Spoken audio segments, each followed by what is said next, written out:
morning. Today we're going to be talking about ancient civilizations, the evolution of the past. How did we get to where we are now? We're going to talk about not only our world's past, but also some steps to how we got to where we are today. Hunter-gatherers. Hunter-gatherer culture is a subsistence lifestyle that relies on hunting, fishing, and foraging for survival.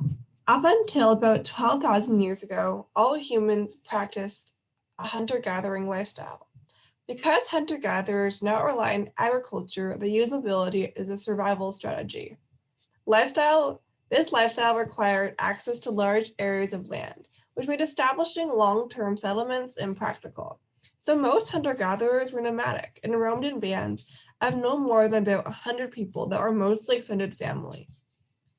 The Neolithic revolution or agricultural revolution is thought to have begun about 11,000 years ago. It coincided with the end of the last ice age, and it forever changed how humans live, eat, and interact, paving the way for modern civilization. During the Neolithic period, hunter-gatherers roamed the natural world, foraging for their food. But then a dramatic shift occurred. The foragers became farmers, transitioning from a hunter-gatherer lifestyle to a more settled one.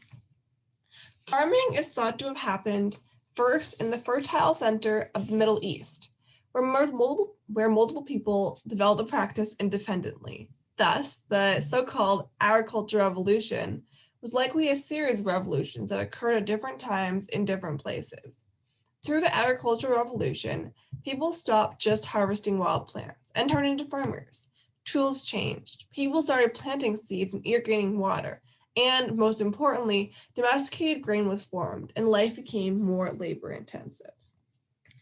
When people started to settle with other groups, cities were formed. Some other innovations that led to cities were rules, which created peace and order, government and kings, which established a justice system with laws, brought people together and initiated taxes, and armies, which protected and advanced the city as a whole and created empires. Well, how did cities use armies and weapons to create empires? In our modern day, the people with the best military are the most powerful, and a similar thing happened in ancient civilizations. The groups with the biggest armies started to swallow up the smaller cities around them, and gradually empires were formed. Eventually, there started to be just large cities and empires. And at this point, it was no longer about brute force. So empires invested more time into fighting tactics, weapons, and supporting the armies.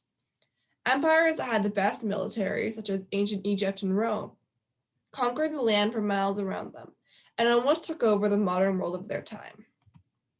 But it wasn't just the military that made the empire. If we use Rome as an example, we can see exactly how a highly sophisticated empire can form. The whole reason that Rome was so successful was because of its government. Without the organization and peace the government created, Rome would have been unable to keep the vast amount of land and people groups that it conquered. Rome also had excellent communication through the whole nation, using writing. And the only way to do that was to have the well-built and maintained roads that the Roman legions built. So we can come to the conclusion that while military is important, everything in an empire is interconnected. And if one part is failing, it affects everything else around it.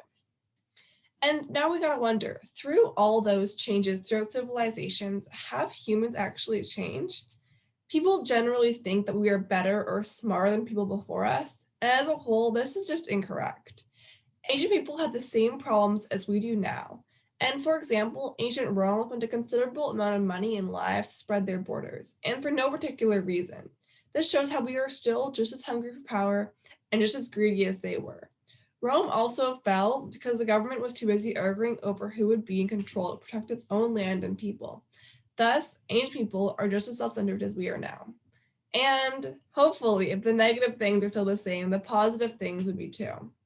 Ancient civilizations, at their heart, were the same as ours now, and I think that's the most important thing you can take from this. And that's a little bit of ancient civilizations growth. Thanks for watching. And here are my sources, and here are my images sourced.